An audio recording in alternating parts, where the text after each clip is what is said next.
Welcome to 9 PM News.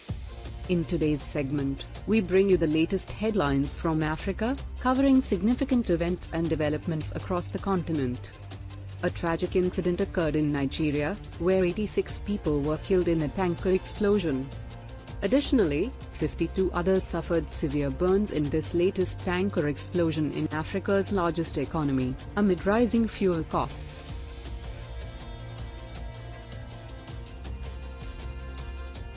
In South Africa, a bus crash in the Free State province has left multiple casualties.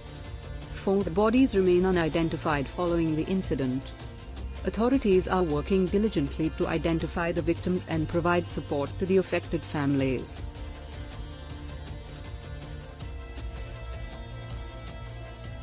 Mali's army has announced an investigation into soldiers accused of killing 24 civilians.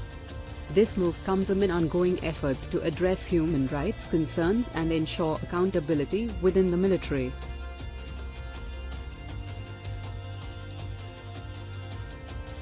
The Democratic Republic of Congo has offered a $5 million reward for information leading to the capture of rebel leaders amid ongoing conflict. This initiative aims to curb rebel activities and restore peace in the region.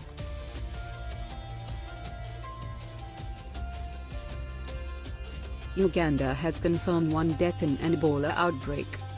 A nurse in the capital, Kampala, succumbed to the highly infectious hemorrhagic fever. Health authorities are on high alert to prevent further spread of the virus. Thank you for watching 9 PM News. Subscribe to our channel for more updates on these stories and other news from around the world.